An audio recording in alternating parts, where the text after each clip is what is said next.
Om Agnati Marandasya Gnagana Salakaya Chaksurunmiritam Kena Tasmai Shri Gurave Namaha. I offer my respectful obeisances unto the lotus feet of my spiritual master, who has opened my eyes with the torchlight of knowledge. So we are humbly trying to follow in the footsteps of our spiritual master and say some very important things that he has said that I have come to realize that are very important to carry on what his original mission was in coming to the Western countries, which is part of his pranam, which is part of his pranam mantra. I think it's called pranam mantra. Yes. So Prabhupada, Srila Prabhupada, A.C. Bhaktivedanta Swami Prabhupada came to the West to destroy voidism and impersonalism. Actually, for a Vaishnav, it is really important to speak out against voidism and impersonalism, because those two things, not only are they prevalent in today's society, but they are tremendous stumbling blocks to the path of real God consciousness. Anyone who adheres to those type of philosophies is just cutting themselves off from reality, from spiritual reality. And when a Vaishnava starts to speak about Lord Krishna and Bhakti Yoga, right away, these impersonalists and voidists cover their ears. They don't want to hear anything. They only adhere to everything is void, everything is one, there's nothing to know. These are die-hard jnanis. And also you have karmis. But these die-hard jnanis are dangerous, not only to themselves, but to others who listen to their philosophy. So I would like to start off my discussion by saying that what is the need for the impersonal point of view? The impersonalist accepts that we, the jiva, is Atma, the self, indestructible, immutable, eternal. He accepts that.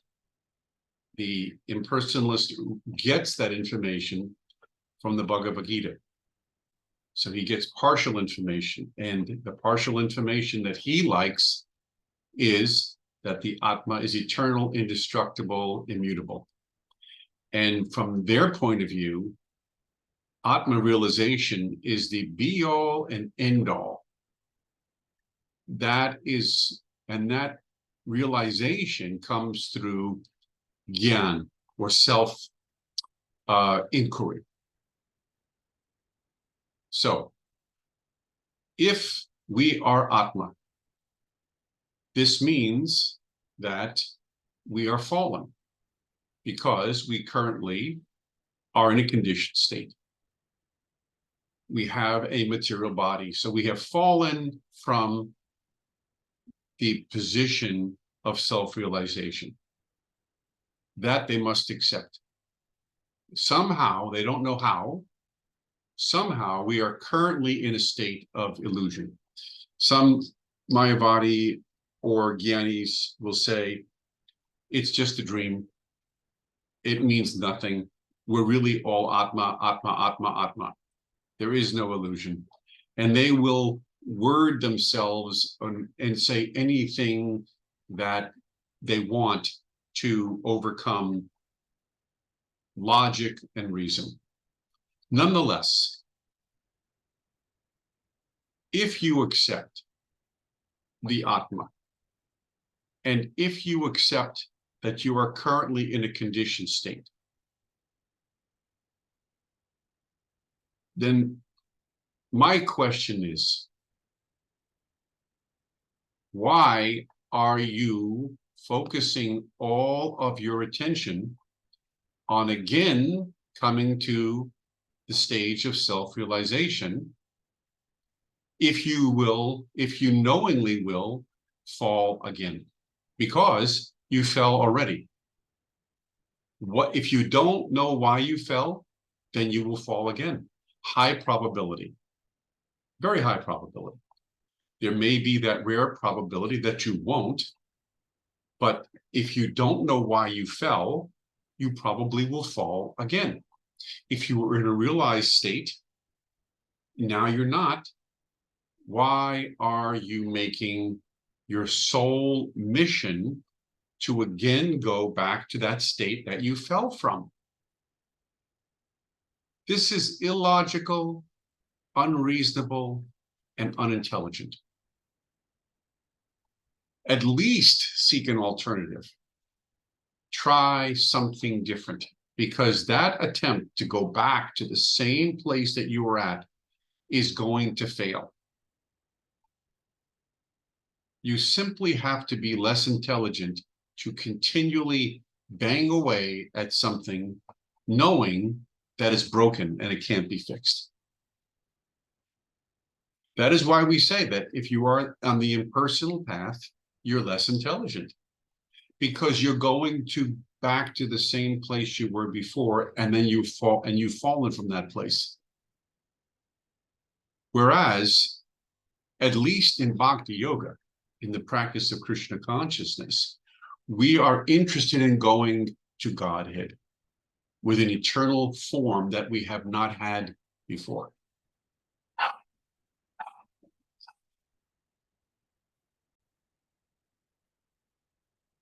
At least with Krishna consciousness, we are doing something that we have not done before. So we're trying something new. And yes, the philosophy of Krishna consciousness addresses death, birth. It addresses all of the key things that a Jnani would be concerned about. It addresses Atma, the source of all living beings, how we got here, where we can go permanently. It addresses that issue. Whereas impersonalism or Jnana Yoga does not address a destination that's permanent, because the Atma is fallen. And how will the Atma not be in a fallen condition?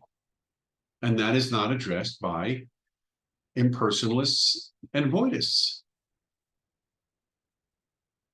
And until they can change their meditation and their perspective, they're just going on a hamster wheel around and around and around. This philosophy of Atma realization is very popular. I'm not saying it's not. It's popular because it's cheap and it's easy to understand, not easy to implement, very difficult to implement. To say that I'm nothing or I'm something with no qualities, and to try to be in that space, no one can do that. No one is able to be thoughtless. Maybe for a moment, maybe for a split second, but not for any prolonged period of time. It's so difficult, but it's charming. It charms people because it addresses the idea of universality and beyond the body, and it's just all one energy, and we're all part of one, and I'm you and you're me, so why should I harm you? There's so many universal principles that attract people by this impersonalism. And the sad part is it can't be implemented. No one's going to walk around with a thoughtless mind, an empty mind. It's not practical. Whereas in Krishna consciousness, if love is manifesting or beginning to manifest for God, for a person, one has loving qualities. We're not going to go and kill someone or harm someone if we're feeling love in our heart. It radiates to all beings, not just God. So there's an absolute benefit, and it's not difficult to practice Krishna consciousness. It can be practiced at home, anywhere. Offering of one's foodstuffs, chanting the Hare Krishna mantra, seeing the deity in the temple, reading the stories, the philosophy, the glorification of the Lord with many, many literatures, opens up the doorways to the higher nature of the not just the jiva, but the higher reality, higher planetary systems, ultimately Vaikunthas and Goloka. Above that, all of that becomes revealed to the bhakta. So it has bhakti yoga, Krishna consciousness has so many practical applications. It's easier to practice than voidism and impersonalism. Much easier to practice. In addition, when you practice Krishna consciousness, because you're rightly situated, you know you are.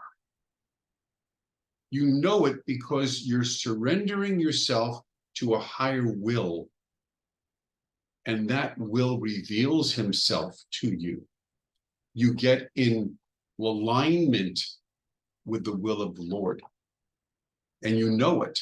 Whereas in impersonalism and voidism, because they are so affixed to denying the personal existence of God, they can't become aligned with a superior will or a superior being.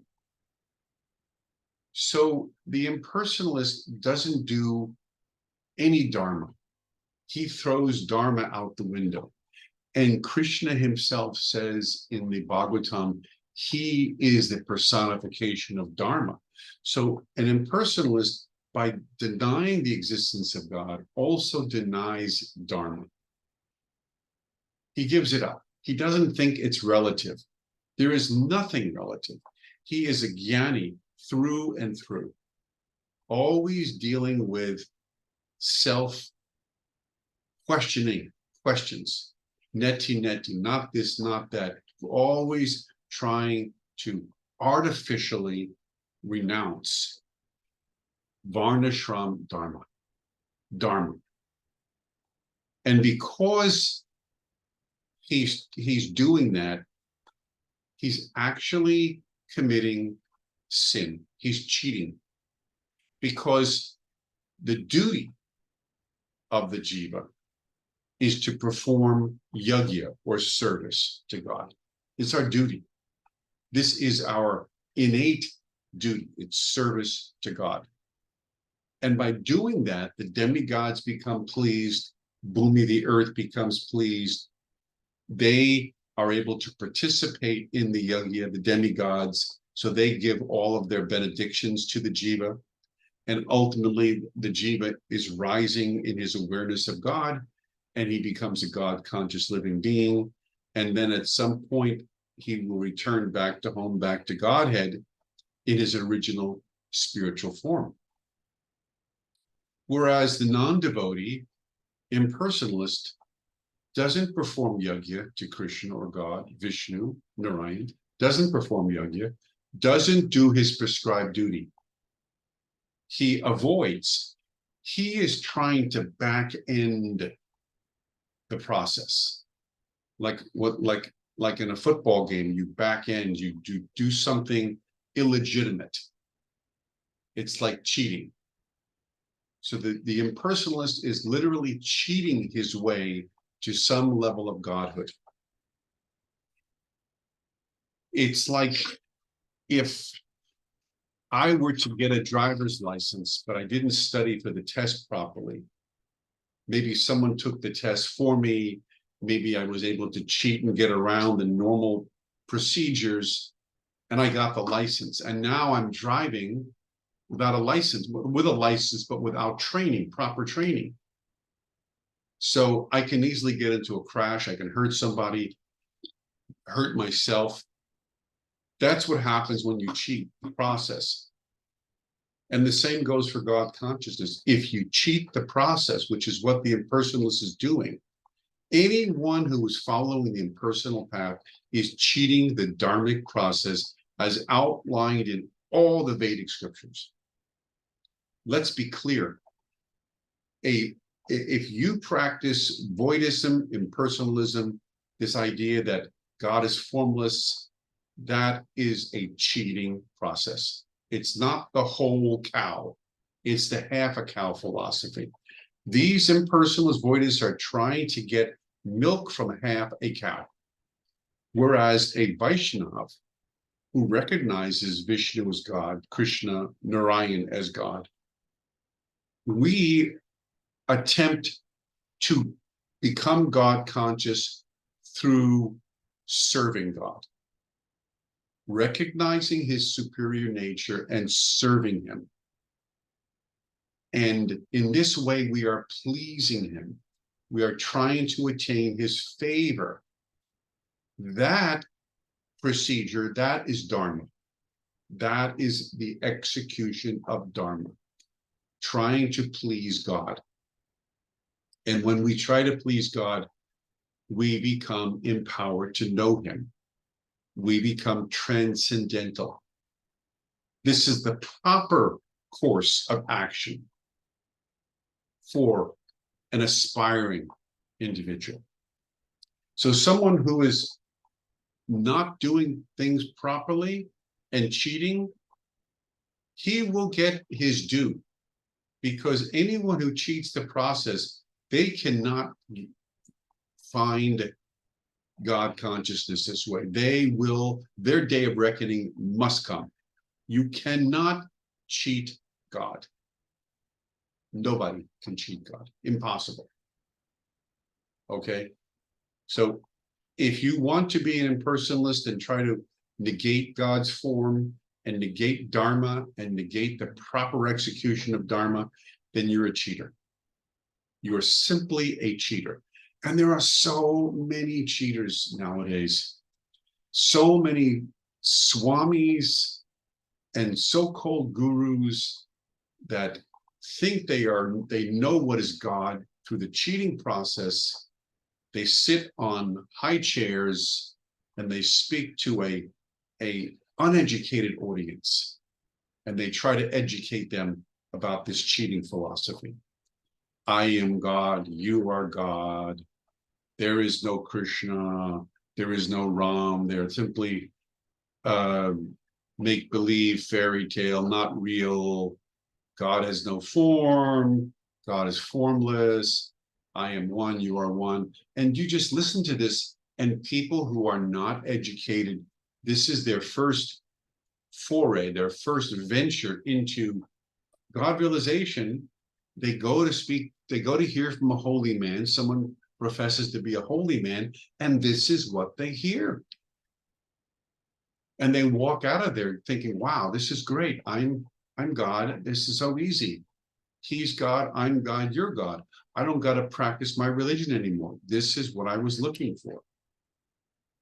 And foolish, uneducated persons in the audience who have no training in Vedic scripture, they fall prey to this cheap charm. And then they go into the mantra stage. They go into this mantra meditation. Om, Om, Om. They might go Om Namo Shivaya. They might even chant Hare Krishna, not with the intention of serving Krishna, but in the intention of becoming Brahman.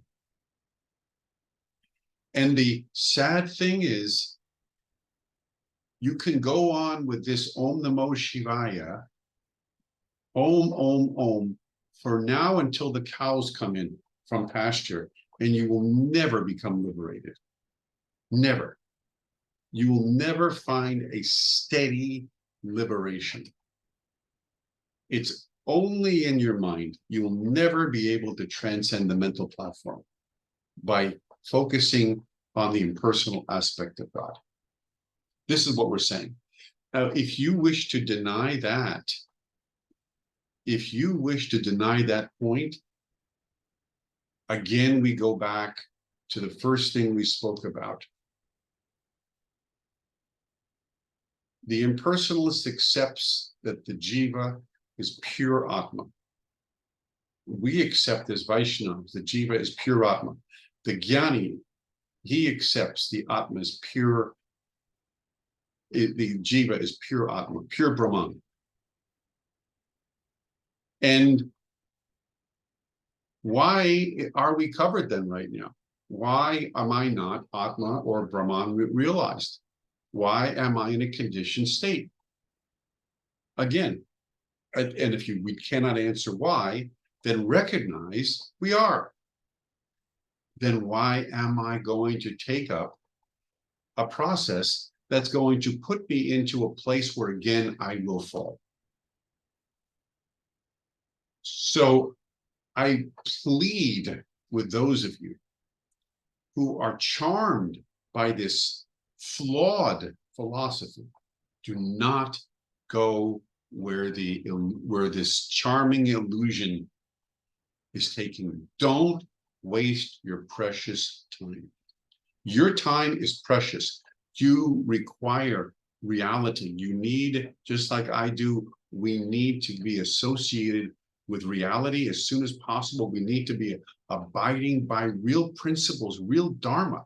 That will give us fulfillment, happiness, control of the senses, and a good life. This is what Bhagavad Gita, Bhagavatam, and Vedic scripture is appealing to the human being. Take up the dharmic principles.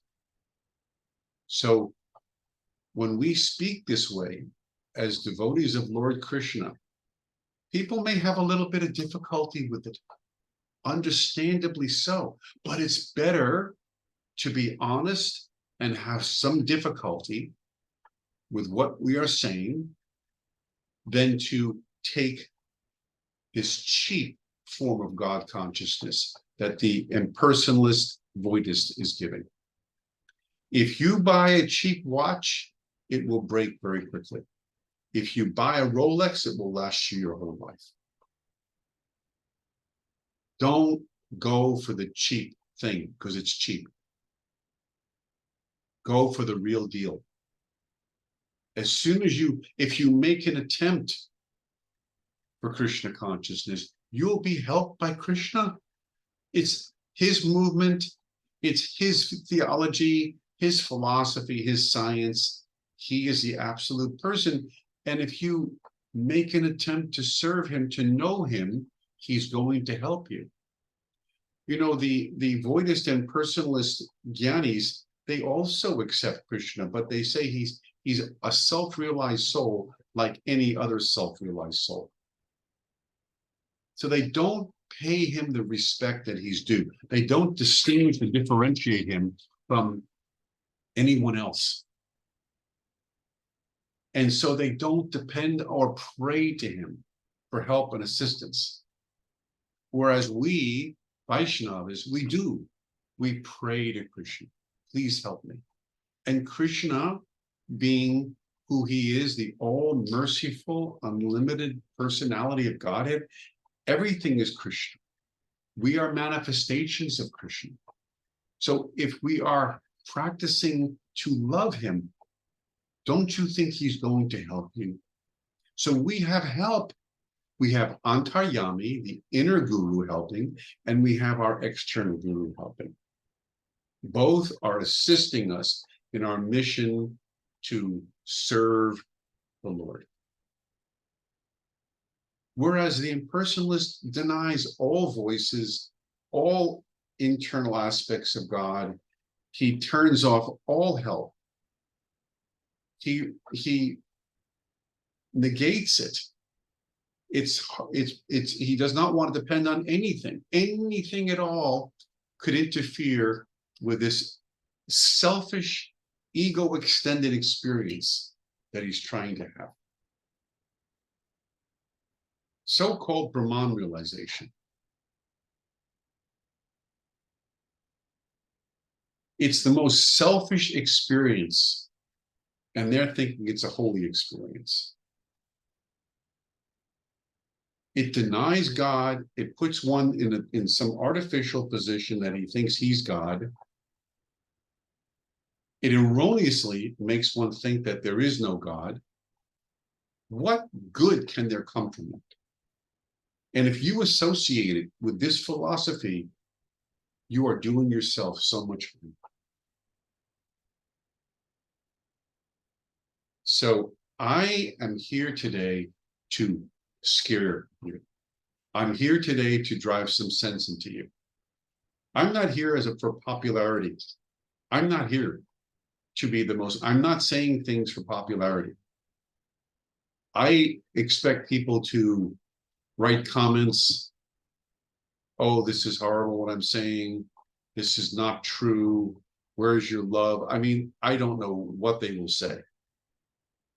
You should never talk poorly about someone else. I expect that. But there will be some of you that what I'm saying will seep through. That you will grasp the weight of the words that I'm speaking. And you will inquire further about Krishna consciousness.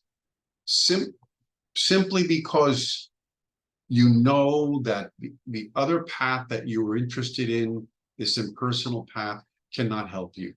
It is the wrong path. It's jaded.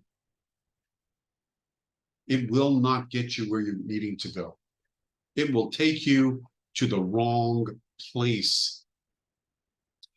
And I'm saying this to you after 50 years of experience in Krishna consciousness, coming from a Jnani Yogi place. Before I joined Krishna consciousness, I was Jnani Yogi,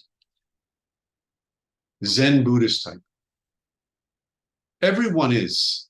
Anyone who's interested in spiritual life, especially yoga and meditation, anything from India, they're all coming from this place of impersonalism. Everyone is. It's a horrible age we're living in. Everything is cheap. It's cheap. It's there's no depth behind anything. The I'm God, you're God philosophy is so cheap. Whereas Krishna consciousness is deep. It's filled with so many hymns and glorification of a supreme being that will radiate through your heart and bring transcendental realization and transcendental love. It will bring Sat Chit Ananda. Sat, it will bring eternality to your soul. You'll feel it, which is what the Jnana Yogi is seeking. That's just the first stage of Krishna consciousness. Then Chit, which means knowledge, not just jnana knowledge, but knowledge of God as a supreme being, knowledge of the Atma, the individual self, knowledge of the material world as an energetic aspect of Krishna, manifestation of God, and knowledge of bhakti, the process of connecting with God. So that alone is so consuming and so wonderful. It's a meditation that feeds itself. When you're doing the right thing, you are building a wonderful foundation within yourself that radiates out from within like this. It's built on the right foundation, Krishna consciousness. And the final thing that we get as devotees of Lord Krishna is Ananda. Bliss is the relationship one has with God. The sentient, transcendental sentient relationship one has with God. This is the final frontier. This is not something that was conceived by me, and it's not expected that anyone can possibly conceive this. It is delivered by Krishna through Bhagavad Gita and Srimad Bhagavatam. the Bhagavad Gita, most everyone is familiar with. When you read the Bhagavad Gita properly, when it is given to you by a Vaishnava guru, then Krishna is speaking to you. You will understand his distinction from everyone else. He's not just another realized soul. He is someone different. And once that breakthrough starts to appear within you, it takes root. It changes your life. You become a Vaishnava. You give up this false idea of becoming one with Krishna. You start to experience the reality, the Dharma, the truth, the true purpose of Vedic life, of our life, which is to know Krishna through service. So, first step is to realize the path you're on cannot deliver you. It's impossible. The second realization is I'm willing to listen to a Vaishnava guru, someone who will speak to me about something other than what I'm doing, which is the personal aspect of Brahman. The impersonal aspect is a failure. Learn about the personal aspect. Don't be afraid to hear. Don't think it's just phantasmagoria. Have some initial faith. Just have a little faith. It will not hurt you. There's no poison here to be had.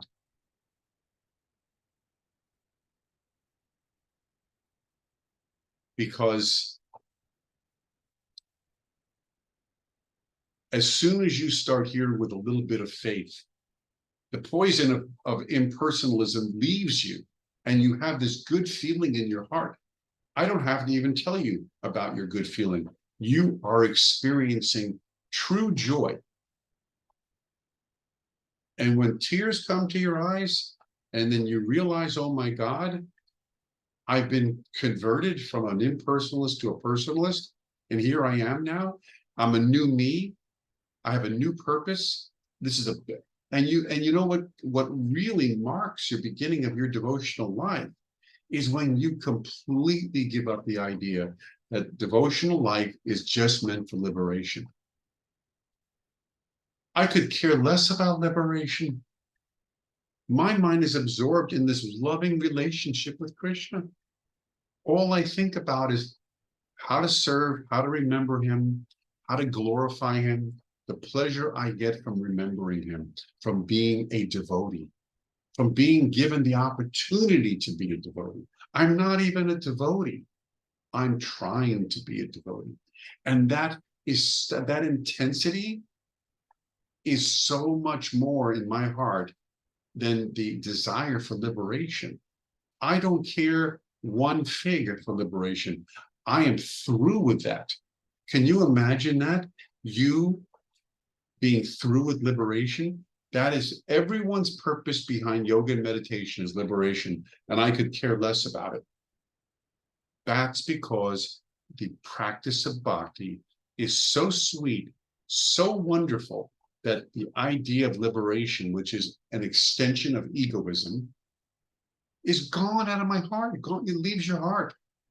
It's less valuable than love of God. And yet, automatically, I say automatically, when one has a devotional attitude, liberation occurs. He finds himself uninterested in anything that's material. Do you see how real liberation works? When one is no longer interested in the gratification of his senses, but is more interested in the gratification of Krishna's senses, he's liberated. And he can stay in this liberated position. That is how one becomes properly liberated, through the dharmic process of Krishna consciousness. There's no hurry, there's no rush. The only thing that happens in Krishna consciousness is intensity. One gradually becomes more and more intense in his service, one-pointed, as the Bhagavad Gita says, Vyavisayatmika buddhi. One-pointed, again, another aspect of a liberated soul, one-pointed. Whereas a non-liberated, non-devotee has so much difficulty in attaining Vyavasayatmika buddhi. So difficult. So all of the things that an impersonalist desires out of his meditation but cannot get is easily attained through Krishna consciousness, easily. The only thing we are focusing on in Krishna consciousness through our sadhu sangha and our deity worship and our japa mala is intensity, utsaha, intensity. We want to become more intense because serving the senses, as long as we have, conditions us to this idea of self-centeredness. And to come out of that self-centered mentality, egoism, and to serve someone beyond ourselves, namely God, whom we cannot see at the present moment, that takes some talent, some experience. That's why a Vaishnava guru is so important for us, because he is leading the path, he's blazing the path, and we are following in his footsteps to attain the same type of intensity that he has. Once that intensity is gotten, one becomes enlightened, enriched in God consciousness. Nothing can change his focus, nothing. The real devotee is so uninterested in liberation, mystic powers, transferred to another planet, better birth, money from the worship that he's doing, better house. A real devotee is so busy with his Krishna consciousness, he literally forgets everything. And of course, that is something that's inconceivable to anyone until and unless they are on the path and they are experiencing the fire of devotion. And it is there. That fire of devotion, which is mentioned in Bhagavad Gita and Srimad Bhagavatam, that fire is there. It's available. It is something to be discovered. And until then, and that is why we need good association. So if you embark on this path of bhakti, get the association of others who are on the path. Take close association, glorify Krishna together. Get the fire going. Because once that fire starts, it won't go out.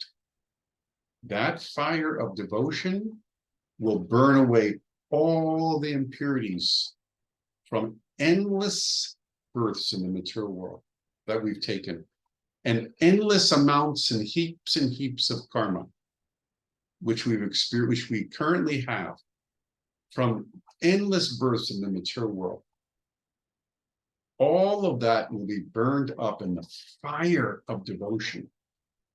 Krishna says in Bhagavad Gita, I am realized in acts of sacrifice, like fire yajna. In these acts of sacrifice, God is realized. So when we are doing our yajna, our bhakti, God is available to the jiva, and in that way, he's lighting a fire that's burning our karma. See, this is the dharmic way of burning up one's karma, not the cheating method of falsely thinking, I'm God, you're God, I have no karma. I just think it. That's the cheating method. The real method, get out in the sun. Let the sun burn up your karma. The sun being Krishna, he burns up our karma by associating with. Get out into the sun. Let a superior being help you. Give yourself to Krishna, and he will do the work of burning up the karma, transforming the lust into love.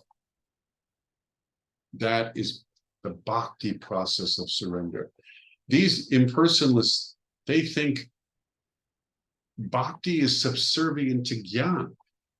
Sometimes you see these impersonalists and these yogis, they're doing bhakti. Oh, they're chanting Om Namo Shivaya, Om Hare Krishna. They're chanting, but not devotionally with the intention of developing love of God. They're chanting in order to fulfill their Atma realization. They want liberation. They are thinking bhakti. They will tell you this flat out. Oh, yes, bhakti is very nice. It can be used toward Atma realization. They don't believe in Krishna.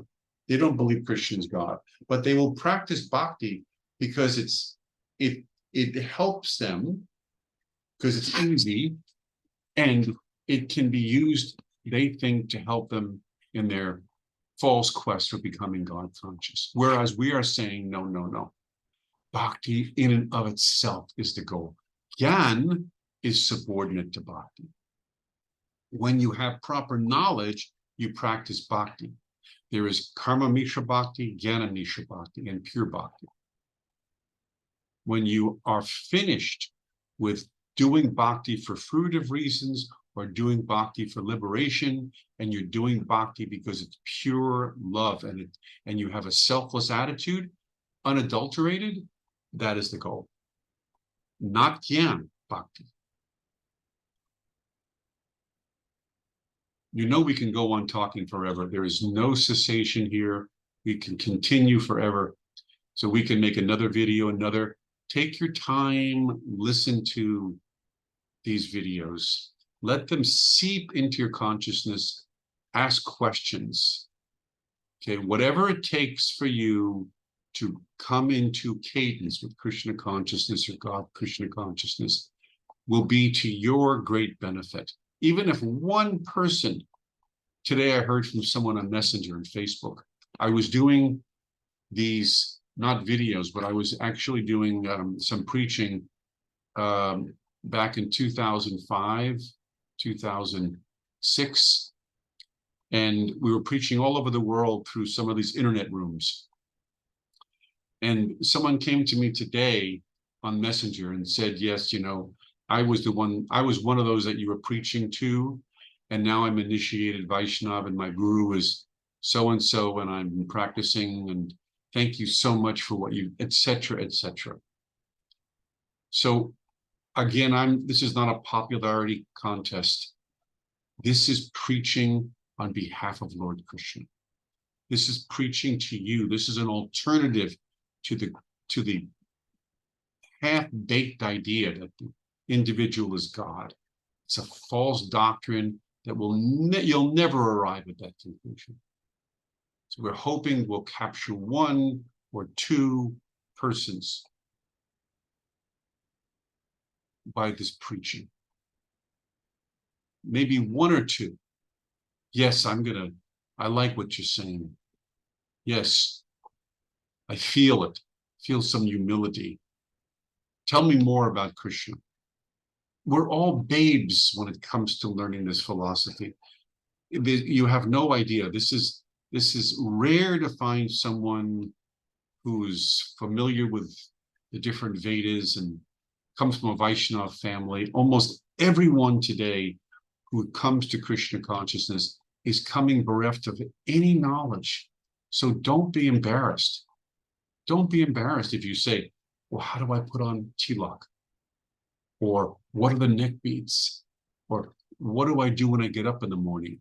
Don't be embarrassed. My spiritual master taught us everything.